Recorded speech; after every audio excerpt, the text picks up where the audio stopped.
नमस्कार। आज हम डिस्कस करेंगे इंपॉर्टेंट जीके के क्वेश्चन। देखिए इंपॉर्टेंट जीके के क्वेश्चन जो है वो डिस्कस करेंगे आज। देखिए जितने भी क्वेश्चन डिस्कस किए जाएंगे ना वो रिवीजन पर्पस से डिस्कस किए जाएंगे। अभी आपको पता है टीजीटी टैट के पेपर आ रहे हैं ताकि उनमें आपका एक अच्छा सा रिवीजन हो सके। उनमें जाने से पहले आपने लगभग 50 क्वेश्चन भी बैठने से पहले अगर अच्छे से देखे होंगे, सुने होंगे, तो आपको काफ़ी हेल्प जो है वो मिल सकती है। तो क्वेश्चन नंबर 144 से जो है वो डिस्कशन स्टार्ट करेंगे। एक रिवीजन पर्पस से है, थोड़ा थोड़ा जान भी लेंगे जहाँ पर ज़रूरी होगा, परंतु एक हम अच्छा सा रिवीजन कर लेंगे ज़्यादा से ज़्यादा क्वेश्चंस का ताकि हेल्प मिल जाए। बोलते हैं विच वेदांगास डील्स विद प्रोनाउंसिएशन। तो बोलते हैं कि कौन सा वेदांग उच्चारणों से संबंधित है। अगर हम बात करें वेदांगों की और प्रोनाउंसिएशन की तो शिक्षा वेदांग जो है वो डील करता है प्रोनाउंसिएशन से। ऑप्शन ए जो है वो 144 का सही आंसर हो जाएगा। 145 में बोलते हैं जैनिज्म वाज फाउंडेड बाय, कि जैन धर्म की स्थापना जो था वो किसके द्वारा की गई थी। तो देखो जैन धर्म की स्थापना जो है वो ऋषभनाथ के द्वारा की गई थी, ये आपने ध्यान रखना है। आप महावीर स्वामी को लेकर कंफ्यूज हो सकते हैं, परंतु महावीर स्वामी को लेकर कंफ्यूज नहीं होना है। ऋषभनाथ जी के द्वारा जो था वो जैन धर्म की स्थापना की गई थी। अगला 146 क्वेश्चन है, बोलते हैं which was the first and last Muslim women ruler of medieval India. तो पहली और अंतिम जो भारतीय महिला थी, मुस्लिम महिला, खासकर मुस्लिम महिला पूछा गया है जिसने भारत पर शासन किया था मध्यकालीन भारत पर, तो वो कौन थी? वो ऑब्वियसली रजिया सुल्तान थी। ऑप्शन ए जो है वो सही आंसर हो जाएगा। अगला क्वेश्चन देखिए 147 क्वेश्चन, बोलते हैं the first battle of Panipat took place in which year. तो बोलते हैं कि पानीपत की पहली लड़ाई जो था वो कौन से ईयर में हुई थी। पानीपत की लड़ाइयों की बात करें तो 3 बैटल्स जो था वो पानीपत की हुई थी। पानीपत की पहली लड़ाई जो था वो 1526 में जो था वो हुई थी। क्वेश्चन नंबर 147 का ऑप्शन ए जो है वो सही आंसर हो जाएगा। यहाँ से देखो पहली, दूसरी, तीसरी लड़ाई की अगर हम बात करते हैं ना तो इन तीनों का रिवीजन करना ज़रूरी है। जो पानीपत की तीनों बैटल्स हुई थी वो कब कब हुई थी। बात करते हैं पानीपत की जो दूसरी बैटल हुई थी सबसे पहली के बाद, वो कब हुई थी? तो वो हुई थी 1556 में। पानीपत की तीसरी बैटल हुई थी 1761 में।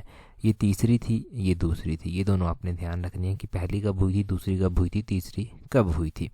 148 में पूछा गया है, बोलते हैं विच सिख गुरु वॉज एग्जीक्यूटेड बाय औरंगजेब। तो कौन से सिख धर्म के गुरु थे जिनको औरंगजेब के द्वारा जो था वो एग्जीक्यूट कर दिया गया था, औरंगजेब के द्वारा जो था वो फांसी पर चढ़ा दिया गया था। देखो औरंगजेब के द्वारा, ये आपको पता है मुस्लिम रूलर थे तो थोड़ा सा इनकी पॉलिसी रहती थी, इनके अगेंस्ट युद्ध जो था वो लगे रहते थे। इन्होंने जो था वो पहले तो गुरु को थोड़ा सा मजबूर किया। जब गुरु नहीं इनके आगे झुके तो गुरु तेग बहादुर थे जिनको इन्होंने फांसी पर लटका दिया था। क्वेश्चन नंबर 148 का ऑप्शन बी जो है वो सही आंसर हो जाएगा।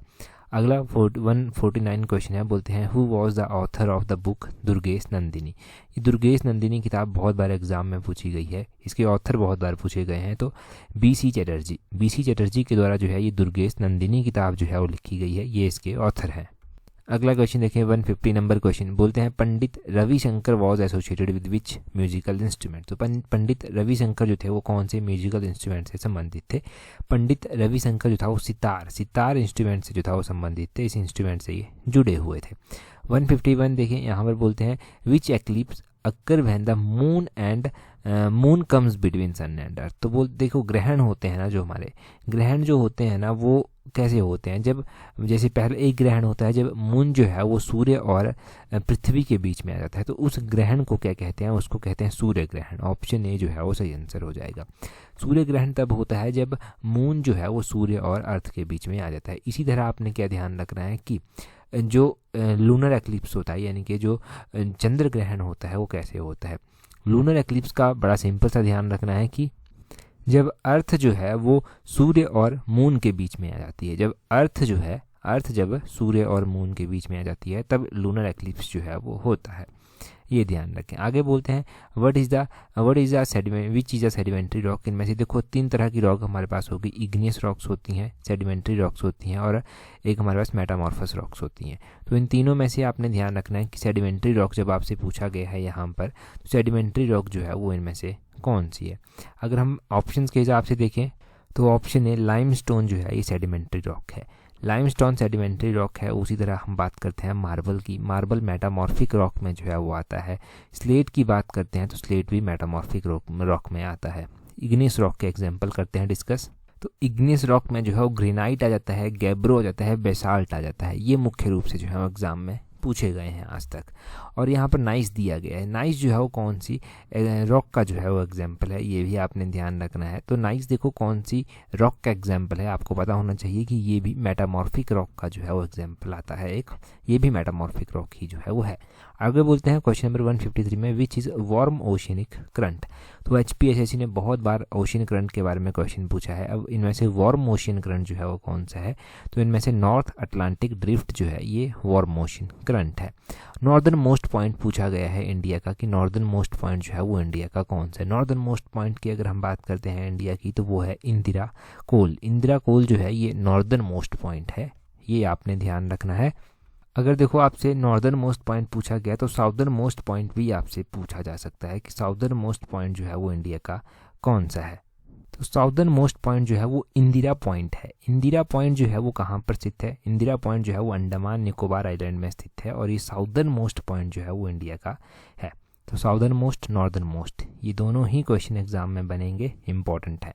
क्वेश्चन नंबर 155 में बोलते हैं, Farakka river project is located in which Indian state. तो बोलते हैं कि ये जो फराका नदी परियोजना है ये कौन से भारतीय राज्य में जो है वो स्थित है। तो फराका नदी परियोजना जो है वो कहाँ पर स्थित है, ये वेस्ट बंगाल में स्थित है। ऑप्शन सी जो है वो सही आंसर हो जाएगा।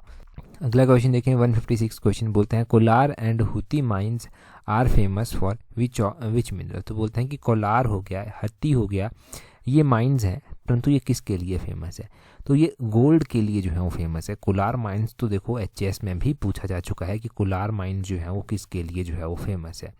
अब देखो कोलार गोल्ड माइन है, कोलार गोल्ड माइन कौन सी स्टेट में पड़ती है, ये भी क्वेश्चन बन सकता है। तो ये कर्नाटक स्टेट में जो है वो पड़ती है, कर्नाटक स्टेट में पड़ती है, चलो सही बात है। उसी तरह आपने ध्यान रखना है कि ये जो हट्टी जो गोल्ड माइन है ना, ये कौन से स्टेट में पड़ती है, तो ये भी एक गोल्ड की माइन है और ये भी कर्नाटक में ही जो है वो पड़ती है। तो कर्नाटक में ही दोनों की दोनों पड़ती हैं। क्वेश्चन नंबर 157 देखें, बोलते हैं the president of steering committee of constitute assembly was. तो कॉन्स्टिट्यूट असेंबली जो हमारी बनी थी ना, उसमें अलग अलग कमेटीज़ थी। यहाँ पर स्टीयरिंग कमेटी के प्रेसिडेंट पूछे गए हैं। स्टीयरिंग कमेटी के जो प्रेसिडेंट थे वो थे doctor Rajendra Prasad ji. Option A जो है वो सही आंसर है। डॉक्टर राजेंद्र प्रसाद जी के बारे में अगर हम एक और क्वेश्चन जानना चाहें तो इनका हम ये ध्यान रखते हैं कि परमानेंट जो प्रेसिडेंट थे, परमानेंट प्रेसिडेंट कौन थे, कॉन्स्टिट्यूट असेंबली के। तो परमानेंट प्रेसिडेंट जो बनाए गए थे कॉन्स्टिट्यूट असेंबली के, वो डॉक्टर राजेंद्र प्रसाद ही बनाए गए थे। हम परमानेंट प्रेसिडेंट की बात कर रहे हैं। 158 में बोलते हैं joint session of parliament is presided by which of the following. ये पूछा गया है कि जॉइंट सेशन जो पार्लियामेंट का होता है उसको प्रिजाइड कौन करता है, तो उसको speaker of Lok Sabha. Option D सही आंसर है। लोकसभा के जो स्पीकर होते हैं वो उसको प्रिजाइड करते हैं। प्रिजाइड आपसे पूछा गया है। प्रेजेंट टाइम में अगर हम बात करते हैं कि लोकसभा के स्पीकर कौन है, क्योंकि टेट के एग्जाम में इस तरह के क्वेश्चन पूछ लिए जाते हैं, तो प्रेजेंट टाइम में लोकसभा के स्पीकर की अगर हम बात करें तो ओम बिरला जो है वो स्पीकर हैं लोकसभा के, ये भी ध्यान रखना है आपने। अगला क्वेश्चन देखें 159 क्वेश्चन, बोलते हैं first chief justice of India was. तो first chief justice of India कौन थे, first chief justice of India जो थे वो कौन थे, वो थे option C justice Hira Lal जे कानिया। कई बार एग्जाम में HJ कानिया करके ऑप्शन दे दिया जाता है, तब वो भी ध्यान होना चाहिए आपको। HJ Kania first chief justice थे जो इंडिया के थे। इंडिया की जो पहली फीमेल जो सुप्रीम कोर्ट की जज थी ना, जिनका नाम फ़ातिमा बीवी था, फ़ातिमा बीवी का भी हाल फिलहाल में देहांत हुआ, तो वो भी आपने ध्यान रखना है कि फर्स्ट फीमेल जज जो था वो सुप्रीम कोर्ट की कौन थी, तो जस्टिस फ़ातिमा बीवी जो था वो ये थी। इनका भी हाल फिलहाल में 96 ईयर की एज में जो था वो निधन हुआ। ये क्वेश्चन भी ज़रूरी बन जाता है। अगला क्वेश्चन है 160 क्वेश्चन, बोलते हैं relative humidity is measured by. तो रिलेटिव ह्यूमिडिटी को जो है वो कैसे मेज़र किया जाता है, इस तरह के मेजरमेंट के क्वेश्चन भी इंपॉर्टेंट है। तो ये जो है वो हाइग्रोमीटर, ध्यान रखना है, हम हाइग्रोमीटर की बात कर रहे हैं। हाइग्रो अलग से है और हाइड्रो अलग से है, तो हाइग्रोमीटर का काम अलग है, हाइड्रोमीटर का काम अलग से है। अगर हम हाइड्रोमीटर की बात करते हैं कि हाइड्रोमीटर जो है वो किसको मेज़र करने के लिए यूज़ किया जाता है, तो देखो ये डेंसिटी को मेज़र करने के लिए इस्तेमाल होता है। किसको, हाइड्रोमीटर ये डिवाइस है जो कि डेंसिटी को मेज़र करने के लिए इस्तेमाल होती है, और हाइग्रोमीटर डिवाइस है जो रिलेटिव ह्यूमिडिटी को मेज़र करती है। यहाँ पर ऑप्शन में बैरोमीटर भी दिया गया है। बैरोमीटर किसको मेज़र करता है, ये एटमॉस्फेरिक प्रेशर को जो है वो मेज़र करता है। एटमॉस्फेरिक प्रेशर को जो है ये मेज़र करता है, ये भी आपने ध्यान रखना है। तो ये तीनों की तीनों ऑप्शंस आपकी क्लियर होगी यहाँ से कि कौन चीज़ किसको मेज़र करती है। अगला क्वेश्चन देखें, बोलते हैं water gas is composed of. तो बोलते हैं कि वाटर गैस जो है, जल की जो गैस है वो कैसे बनती है, वाटर गैस किस तरह से जो है वो बनती है। अगर हम वाटर गैस की बात करते हैं तो क्वेश्चन नंबर 161 का ऑप्शन ए जो है वो सही आंसर हो जाएगा। ये कार्बन मोनोऑक्साइड और हाइड्रोजन से जो है वो बनती है। ऑप्शन ए जो है वो सही आंसर है। मोस्ट इंपॉर्टेंट क्वेश्चन बोल सकते हैं इसको आप। अगला क्वेश्चन देखें, बोलते हैं deficiency of vitamin B12 causes. तो डेफिशिएंसी अगर बॉडी में विटामिन B12 की हो जाती है तो कौन सा रोग होता है। तो यहाँ से जो है वो यहाँ से परनीसियस एनीमिया जो है वो रोग होता है। ऑप्शन डी सही आंसर है। अलग अलग विटामिन हमारे पास हैं और अलग अलग विटामिन की कमी से अलग अलग रोग जो हैं वो होते हैं। रोग तो होते ही हैं परंतु ये एग्ज़ाम में भी पूछे जाते हैं, तो इसलिए और भी ज़्यादा इंपॉर्टेंट बन जाते हैं। जैसे कि फॉर एग्जांपल अगर आपको इम्पोर्टेंट 1 ध्यान रखने हैं तो आपको कौन कौन से ध्यान रखने चाहिए। देखिए आपको यहाँ पर ऑप्शन में बेरी बेरी दिया गया है। बेरी बेरी जो है वो विटामिन B1 की डेफिशिएंसी जिससे जो है वो होता है। ऑप्शन में जो है वो रिकेट्स दिया गया है। रिकेट्स जो है वो विटामिन D की कमी से जो है वो होता है रिकेट्स, ये आपने ध्यान रखना है। ऑप्शन में स्कर्वी दिया गया है तो ये विटामिन C की कमी से जो है वो होता है। चारों के चारों ऑप्शन क्लियर हो गए। इंपॉर्टेंट 1 जो एग्ज़ाम में और भी पूछे गए हैं वो कौन कौन से पूछे गए हैं। इसके अलावा एग्ज़ाम में इसके अलावा जो है वो पूछा गया है कि जो नाइट ब्लाइंडनेस होती है एक तरह से वो किस रोग के कारण होते हैं, किस विटामिन के कारण, कमी के कारण होती है। वो विटामिन A के कारण जो है वो होती है। अच्छा, हमने 4 विटामिन पढ़ लिए, उनके कारण जो रोग होते हैं वो पढ़ लिए, उनके केमिकल नेम पढ़ लेते हैं यहाँ से, फिर ज़्यादा लंबा भी नहीं जाएगा हमारा काम और बहुत छोटे में हम बहुत ज़्यादा भी सीख जाएंगे। जैसे कि यहाँ पर बेरी बेरी दिया गया है। बेरी बेरी की अगर हम बात करते हैं ना तो ये विटामिन B1 की कमी से जो है वो होता है। इसका जो केमिकल नाम होता है वो थायामीन होता है।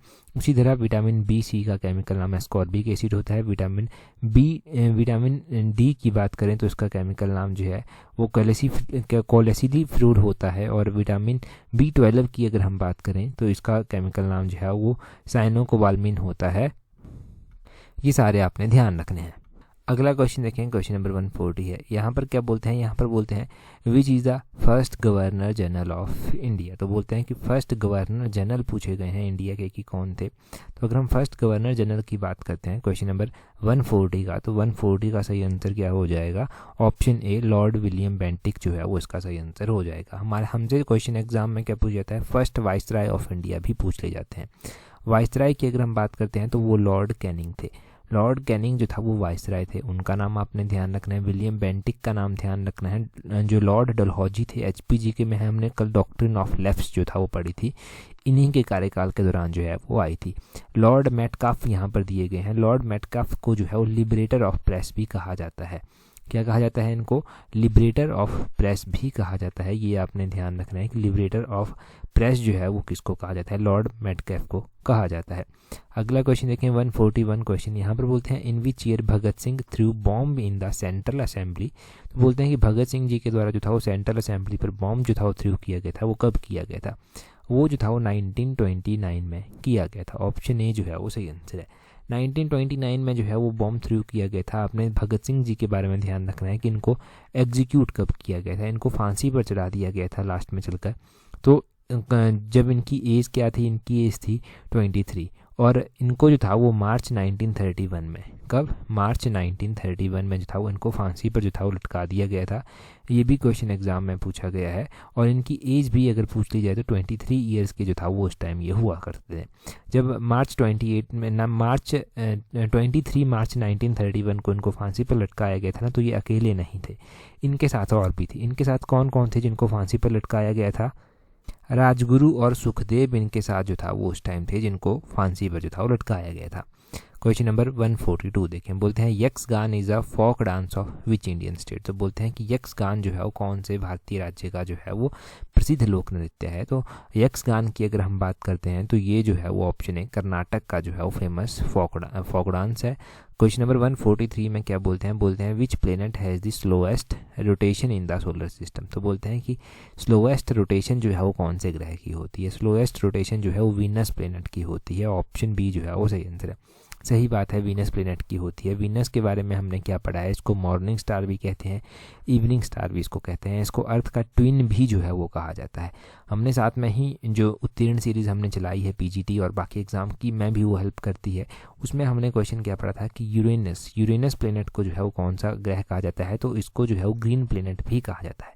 तो क्वेश्चन किस तरह से पूछा जाएगा कि ग्रीन प्लेनेट जो है वो किसको कहते हैं, कि ग्रीन प्लेनेट के नाम से किसको जाना जाता है, तो वो यूरेनस प्लेनेट को जो है वो जाना जाता है। उसी तरह हमारा जो पृथ्वी है उसको ब्लू प्लेनेट कहा जाता है, जो मार्स है उसको जो है वो रेड प्लेनेट कहा जाता है। तो ये हो गई आपके पास प्लैनेट्स की बड़ी ही बेसिक और बड़ी ही इंपॉर्टेंट जानकारी जो आपने ध्यान रखनी है। अगला क्वेश्चन देखें 144 क्वेश्चन। 144 क्वेश्चन में जो है वो क्या पूछा गया है, यहाँ पर पूछा गया है which is the longest day in the northern hemisphere. तो बोलते हैं कि नॉर्दर्न हेमिस्फीयर जो हमारा है उसमें सबसे लॉन्गेस्ट डे जो होता है ना वो कौन सा होता है। अगर हम बात करते हैं कि नॉर्दर्न हेमिस्फीयर में लॉन्गेस्ट डे कौन सा होता है, 21 जून जो है वो होता है। 21 जून होता है, सही बात है। 21 जून को जो है वो इंटरनेशनल योगा डे भी जो है वो मनाया जाता है, ये भी याद रह जाएगा। अभी हमने हाल फिलहाल में कोई डे इंपॉर्टेंट पढ़ा था तो हमने नेशनल एजुकेशन डे पढ़ा था। नेशनल एजुकेशन डे जो है वो नवंबर 11 को जो है वो ऑब्जर्व किया जाता है और इसी महीने जो है वो नवंबर 11 को ये ऑब्जर्व किया गया। टेलीग्राम पर मैंने क्विज की फॉर्म में ये क्वेश्चन डाला भी था। अभी नवंबर महीना जो है वो चला हुआ है, हम इम्पॉर्टेंट डे जो है वो नवंबर महीने के जान लेते हैं ताकि एग्ज़ाम में पूछे जाएँ तो थोड़ी सी हेल्प हो जाए। देखो, वर्ल्ड सुनामी अवेयरनेस डे जो है वो मनाया जाता है, ये नवंबर महीने की 5 तारीख को जो है वो मनाया जाता है। वर्ल्ड सुनामी अवेयरनेस डे, ये आपने ध्यान रखना है। और नेशनल कैंसर अवेयरनेस डे मनाया जाता है। नेशनल कैंसर अवेयरनेस डे जो है वो 7 नवंबर को जो है वो मनाया जाता है, वो भी आपने ध्यान रखना है। साथ में आपने ध्यान रखना है कि नेशनल लीगल सर्विसेज डे मनाया जाता है। जो लीगल सर्विसेज के रिलेटेड जानकारी होती है उसका डे मनाया जाता है 9 नवंबर को नेशनल लेवल पर, वो आपने ध्यान रखना है। आपने ध्यान रखना है कि world science day for piece and development ये मनाया जाता है 10 नवंबर को, परंतु वर्ल्ड साइंस डे कब मनाया जाता है वो आप कमेंट करके बताएंगे। World science for piece and development 10 नवंबर को वर्ल्ड साइंस डे कब मनाया जाता है ये आप बताएंगे। नेशनल एजुकेशन डे का आपको पता चल गया कि कब ये जो है वो मनाया जाता है। चिल्ड्रन डे भी हम डिस्कस कर चुके हैं, 14 नवंबर को जो है वो चिल्ड्रन डे जो है वो मनाया जाता है। 14 नवंबर को ही जो है वो वर्ल्ड डायबिटीज़ डे भी जो है वो मनाया जाता है, वो भी आपने ध्यान रखना है। 15 नवंबर को बिरसा मुंडा जी की जयंती जो है वो मनाई जाती है, तो इसको जनजातीय गौरव दिवस के रूप में भी जो है वो मनाते हैं, वो भी ध्यान रखना है। आपने साथ में ध्यान रखना है कि नेशनल प्रेस डे कब मनाया जाता है। तो नेशनल प्रेस डे जो है वो मनाया जाता है 16 नवंबर को, 16 नवंबर को ये मनाया जाता है नेशनल प्रेस डे, उसका ध्यान रखें। आपने ध्यान रखना है साथ में वर्ल्ड टेलीविज़न डे कब मनाया जाता है। 21 नवंबर को जो है वो वर्ल्ड टेलीविज़न डे जो है वो मनाया जाता है 21 नवंबर को। और 26 नवंबर हो गया इसको कॉन्स्टिट्यूशन डे ऑफ इंडिया जो है वो इस दिन मनाया जाता है। 27 नवंबर को जो है वो ये इंपॉर्टेंट डे हमने जान लिए। यहाँ से कोई भी पूछा जाए एग्जाम में तो आप फटाफट से आंसर दे पाएंगे। 145 क्वेश्चन देखें, बोलते हैं Deccan plateau is located in which part of India. तो डेक्कन प्लेट्यू बोलते हैं इंडिया के कौन से पार्ट में पूछा गया है। इंडिया के पार्ट में जब पूछा गया है ना तो ये इंडिया के साउथ पार्ट में जो है वो पड़ता है। ऑप्शन डी जो है वो सही आंसर है। क्वेश्चन पूछने का तरीका क्या कोई और भी यहाँ से हो सकता है। देखो, क्वेश्चन पूछने का तरीका जो है वो और भी हो सकता है। क्वेश्चन किस तरह से पूछा जा सकता है कि डेक्कन प्लेट्यू जो है वो कौन से स्टेट में जो है वो स्थित है। डेक्कन प्लेट्यू की अगर आपसे पूछ लिया जाए तो साउदर्न इंडिया में जो है ये आता है और ये अलग अलग स्टेट को कवर करता है। तेलंगाना, महाराष्ट्र, कर्नाटका, आंध्र प्रदेश, केरला, इन सभी स्टेट को जो है ये कवर करता है। अगला क्वेश्चन देखें, क्वेश्चन नंबर 146 में क्या बोलते हैं which is the largest ocean in the world. Deccan plateau के बारे में थोड़ा सा ही याद रखें, साउदर्न में पड़ता है, कहाँ पर टच करता है ये वो ध्यान रख लें। बोलते हैं which is the largest ocean in the world. तो लार्जेस्ट ओशियन वर्ल्ड का पूछा गया है कि कौन सा जो है वो लार्जेस्ट ओशियन है। अगर हम लार्जेस्ट ओशियन की बात करते हैं तो बड़ा ही सिंपल सा इसका आंसर है पैसिफिक ओशियन। ये जो है वो लार्जेस्ट ओशियन जो है वो है। अगर हम बात करते हैं स्मॉलेस्ट ओशियन की तो स्मॉलेस्ट ओशियन वर्ल्ड का कौन सा है, लार्जेस्ट हो गया पैसिफिक ओशियन। स्मॉलेस्ट ओशियन जो है हमारा आर्कटिक ओशियन जो है आ जाता है। स्मॉलेस्ट वन जो है ये है आर्कटिक ओशियन। अगले 147 में पूछते हैं which Indian state has longest coast line. तो बोलते हैं कौन सा इंडियन स्टेट ऐसा है जो लॉन्गेस्ट कोस्ट लाइन जो है वो शेयर करता है। तो लॉन्गेस्ट कोस्ट लाइन ये एलाइड के एग्ज़ाम में पूछा जा चुका है, आई थिंक टेट के एग्ज़ाम में भी पहले पूछा जा चुका है। लॉन्गेस्ट कोस्ट लाइन गुजरात के द्वारा जो है वो शेयर की जाती है। ऑप्शन डी जो है वो सही हो गया। अब देखो, लॉन्गेस्ट कोस्ट लाइन जो है यहाँ पर और भी आप क्या ध्यान रखेंगे कि यहाँ से क्या क्वेश्चन बन सकता है। देखो, इंडियन स्टेट जो कोस्ट के साथ लगते हैं, जिनका मतलब समुद्र के साथ किनारा लगता है, उसमें जो है वो कौन कौन से, गुजरात स्टेट आ जाता है, तमिलनाडु आ जाता है, सबसे लंबा तो गुजरात करता है, उसके बाद तमिलनाडु, आंध्र प्रदेश हो गया, महाराष्ट्र हो गया, ये भी जो है वो कोस्ट लाइन शेयर करता है। महाराष्ट्र के अलावा जो है वो यहाँ पर केरला हो गया, उड़ीसा हो गया, कर्नाटका हो गया, वेस्ट बंगाल हो गया, गोवा हो गया, ये सारे के सारे जो हैं वो कोस्ट के साथ जो है बाउंड्री शेयर करते हैं। अगर हम इंडिया की बात करते हैं तो इंडिया जो है वो कितना किलोमीटर एरिया जो है वो कोस्ट लाइन के साथ पूरा शेयर करता है, तो 7516 किलोमीटर जो है वो इंडिया की कोस्ट लाइन जो है वो कोस्ट लाइन जो है वो बॉर्डर शेयर करता है। ये ध्यान रखें। तो ये आपने बेसिक चीज़ें जान ली। 148 में बोलते हैं which is a fibre crop. तो इनमें से फाइबर क्रॉप जो है वो कौन सी है? अगर हम फाइबर क्रॉप की बात करते हैं इनमें से कौन सी है, तो 148 का ऑप्शन है हेम्प। हेम्प जो है वो सही आंसर हो जाएगा। ये एक फाइबर क्रॉप है। हमारे पास राबी क्रॉप्स आती हैं, हमारे पास खरीफ क्रॉप्स जो हैं वो आती हैं। अगर हम बात करते हैं आजकल की क्रॉप्स कौन सी हो गई हमारे पास, जो आजकल क्रॉप्स जो हैं वो उगाई गई हैं, तो आजकल जो क्रॉप्स उगाई गई हैं ना, जो क्रॉप्स नवंबर में उगाई जाती हैं और उसके बाद अप्रैल मई में काट ली जाती हैं, वो होती हैं राबी क्रॉप्स। वो आपने ध्यान रखना है। और उसी तरह इसके बाद जो क्रॉप्स आएंगी वो खरीफ क्रॉप्स जो हैं वो आएंगी। तो राबी और खरीफ क्रॉप्स का इस तरह से ध्यान रखेंगे आप, बड़ा ही बेसिक है। नेक्स्ट क्वेश्चन में बोलते हैं which part of Indian constitution deals with directive principle of state policy. तो इंडियन कॉन्स्टिट्यूशन का, भारतीय संविधान का कौन सा भाग जो है वो राज्य नीति के निर्देशक तत्वों से संबंधित है? तो इंडियन कॉन्स्टिट्यूशन का पार्ट नंबर आपने 4 ध्यान रखना है, जो directive principle of state policy से जो है वो डील करता है। हमारे इंडियन कॉन्स्टिट्यूशन में अगर हम बात करते हैं फंडामेंटल राइट से कौन सा पार्ट डील करता है, तो पार्ट नंबर 3 जो है वो फंडामेंटल राइट से डील करता है। डीपीएसपी, जिनको directive principle of state policy बोलते हैं, पार्ट 4 ये डील करते हैं। अगर हम बात करते हैं फंडामेंटल ड्यूटीज़ की, तो पार्ट 4 ये जो है वो फंडामेंटल ड्यूटीज़ के साथ जो है वो डील करता है। ये हमने 3 इंपॉर्टेंट पार्ट्स जान लिए। वैसे तो आपको याद होने चाहिए, हर एक पार्ट जो हमारा है वो याद होना चाहिए। एग्जाम में कहीं से भी क्वेश्चन बन सकता है। 150 क्वेश्चन देखें, बोलते हैं which is the upper house of parliament. तो हमारे पार्लियामेंट में अपर हाउस भी है, लोअर हाउस भी है। अगर हम बात करते हैं अपर हाउस की, तो वो राज्यसभा को कहा जाता है। लोअर हाउस जो है वो लोकसभा को जो है वो कहा जाता है पार्लियामेंट का। 151 में बोलते हैं व्हाट इज़ बैंक रेट। तो बैंक रेट क्या है? बैंक रेट वो रेट है जिसमें आरबीआई जो है फाइनेंस करता है कमर्शियल बैंक्स को। ऑप्शन ए सही आंसर है। The rate at which RBI gives finance to commercial banks. तो वह दर जिस पर रिजर्व बैंक ऑफ इंडिया जो है वो वाणिज्यिक बैंकों को वित्त प्रदान करती है, वो जो है वो बैंक रेट होती है। प्रेजेंट टाइम में आरबीआई के गवर्नर जो है वो कौन है, ये आप कमेंट करके जो है वो बताएंगे, आरबीआई के गवर्नर।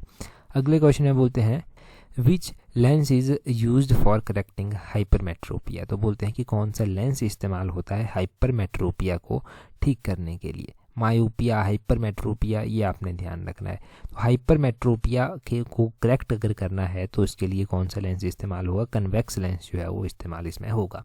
हाइपरमेट्रोपिया किस तरह की बीमारी है? देखो, अगर हम बात करते हैं ना हाइपरमेट्रोपिया की, तो हाइपरमेट्रोपिया जो है वो इस तरह की बीमारी है जिसमें नज़दीक की चीज़ें ना वो ढंग से नज़र नहीं आती। तो कन्वेक्स लेंस अगर लगाते हैं तो नज़दीक की चीज़ों को भी ढंग से पढ़ पाते हैं। अगर हम बात करते हैं जो मायोपिया होता है, उसमें क्या होता है? मायोपिया में जो है वो अपोजिट होता है, उसमें दूर की चीज़ें नहीं दिखाई देती। और ये भी एक ग्लोबल इशू है जो यंग जनरेशन में आज के टाइम में मायोपिया जो है वो बहुत ज़्यादा जो है वो पनप रहा है, क्योंकि स्क्रीन आवर जो है वो इंक्रीज़ हो गए हैं, स्क्रीन पर काम ज़्यादा किया जा रहा है, तो ये चीज़ें जो है वो बढ़ गई हैं। इसीलिए जो है ग्लोबल लेवल पर, नॉट इंडियन लेवल पर, ग्लोबल लेवल पर इसको लेकर कदम उठाने की बात भी कही जाती है। मायोपिया को करेक्ट करना है तो कनकेव लेंस का इस्तेमाल जो है वो होता है, कनकेव लेंस जो है वो लगाते हैं। फिर आगे बोलते हैं what is the pH of gastric juice. तो पीएच की बात अगर हम करते हैं ना, तो गैस्ट्रिक जूस जो है इसकी अगर हम बात करें तो ये 1 to 3 ये इसका पीएच होता है। ये स्लाइटली एसिडिक जो है वो होता है, एसिडिक ही ये होता है। अगर हम बात करते हैं ना पीएच की, तो 7 अगर पीएच है तो वो न्यूट्रल है। 7 से पीछे 1 2 3 4 5 6 7 तक चला गया तो वो 1 2 3 4 5 7 से पहले है ना, तो वो एसिडिक माना जाता है। 7 के बाद वाला ना कोई भी है तो वो बेसिक जो है वो माना जाता है। किसी भी एक चीज़ का जो आपको पीएच अभी याद आ रहा है ना, वो कमेंट करके बता दीजिए। ऐसे अलग अलग पीएच वैल्यूज़ हमारे पास इकट्ठी हो जाएंगी।